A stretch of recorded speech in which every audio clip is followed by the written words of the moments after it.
So yeah, I'm going to be talking about the course structure, the SAQ, which is a questionnaire they send out, and some myths, just to kind of introduce the whole application process. And as a little introduction, my name's Yasmin. I'm a second year medic, just about to go into medicine, second year medicine at Emmanuel College. And if you haven't looked at Emmanuel yet or considered it, I definitely recommend it because it's absolutely stunning and right next to lectures and everything else. So definitely go check it out. So the course structure, for those who don't know, Cambridge has a traditional course structure. So clinical, you have preclinical years and clinical years. First three are preclinical and the last three are clinical years. There's a lot of information on the Cambridge website, but I'm just going to give you a quick overview. Years 1, 2, and 3 are preclinical. You learn about the theory and science of medicine.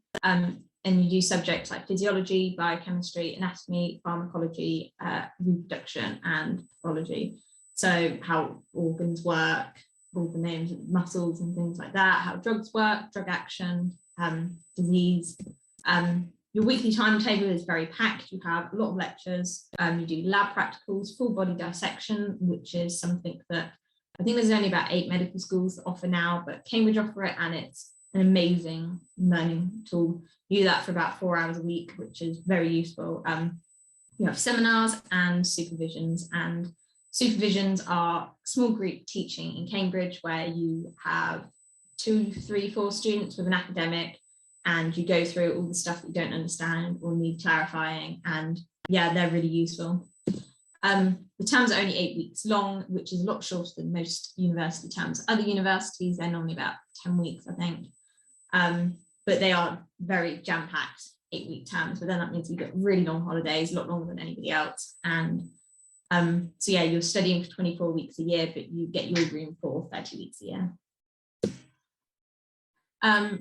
Yeah, in third year, you do your intercalated, and for those who don't know, an intercalated degree is where you take a year to study something normally medical, but it can be something completely different, to kind of get another degree.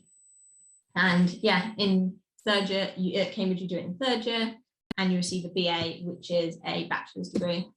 It's optional at other medical schools, and I think at other medical schools about that. You can pick a major or minor subject, and minor subjects can be things like science communication, history of science, even things like music psychology, which is quite cool. And some people do a completely different subject, such as engineering, English.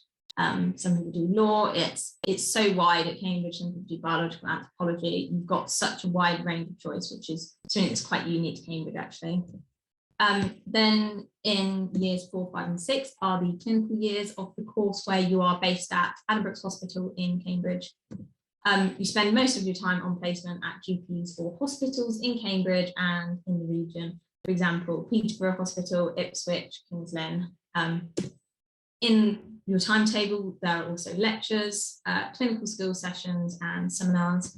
The terms are much longer, so you are studying for 44 weeks a year. As I said, this is just a very brief overview of the course structure, as there is a lot of information on the Cambridge website, so please have a look on there if you want any more detail. Next, I'm going to be talking about the SAQ, which is something that lots of people either haven't heard about or don't really know what it is, so I'm just going to be going over what it is, so it isn't really a shock. It stands for Supplementary Application Questionnaire. It's emailed to you after you submit your U+ form, and they always also send a really useful and thorough guide on how to complete it. It's about 27 pages long, but it's really concise, and it has screenshots of the website and exactly how to put it in. So don't worry, I'm not going to cover everything here, but that guide is absolutely brilliant and it tells you everything.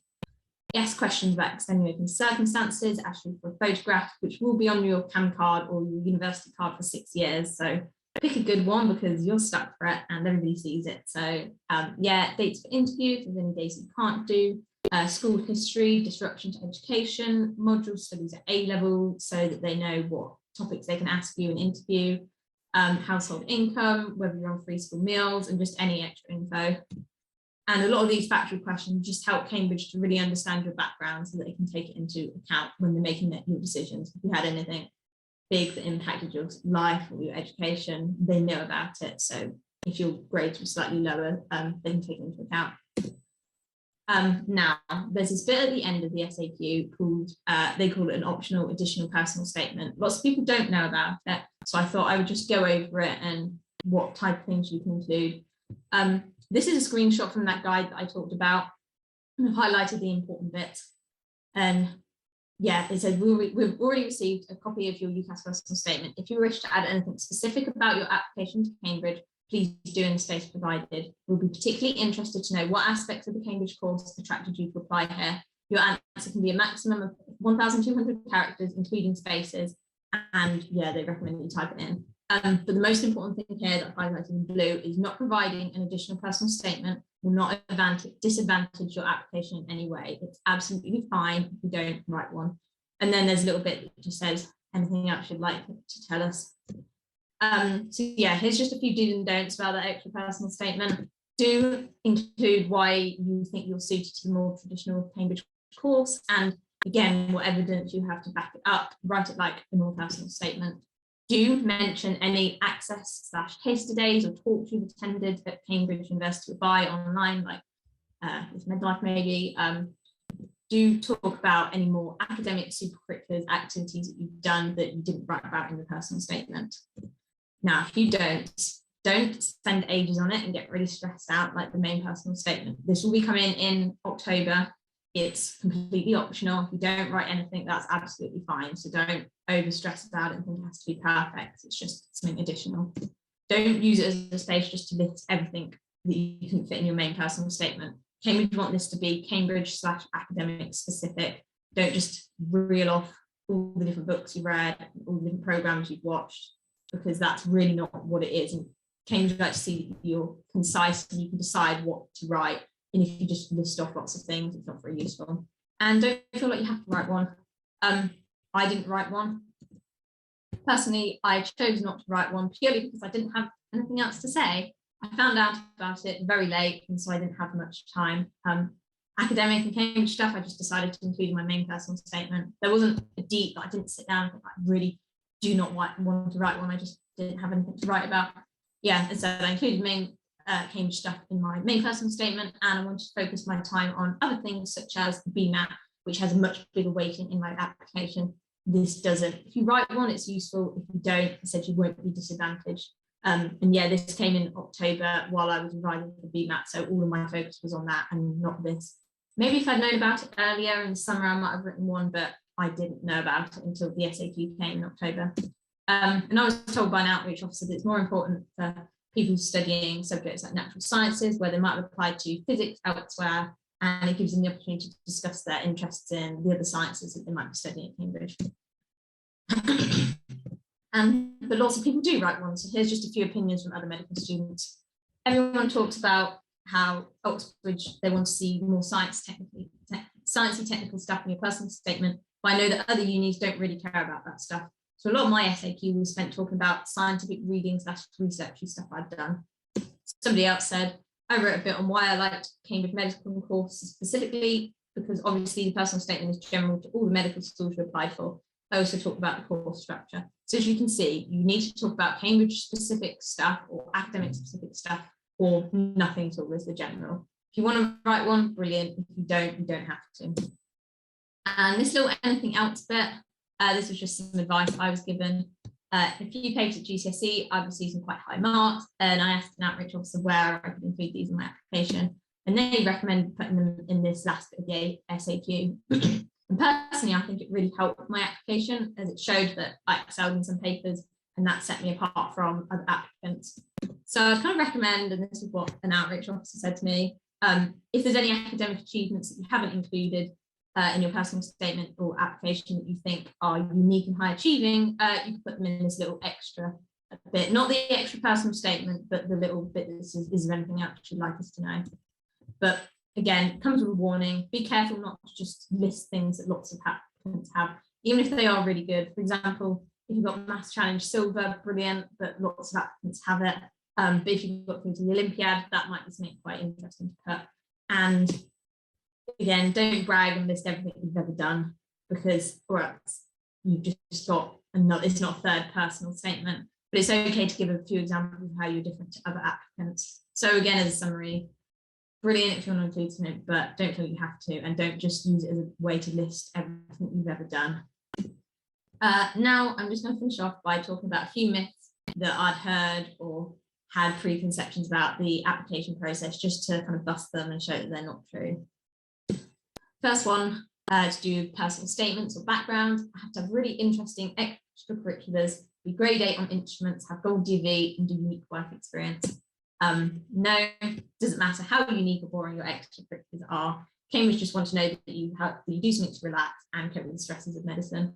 If you really like reading, that's great. Tell them about your reading. I love to do walks, and I put in my personal statement I like to go for walks around my village and my local countryside, because I found it a great way to relieve stress. It doesn't need to be really interesting, and I'm not grade 8 on any instruments. I don't have gold DV.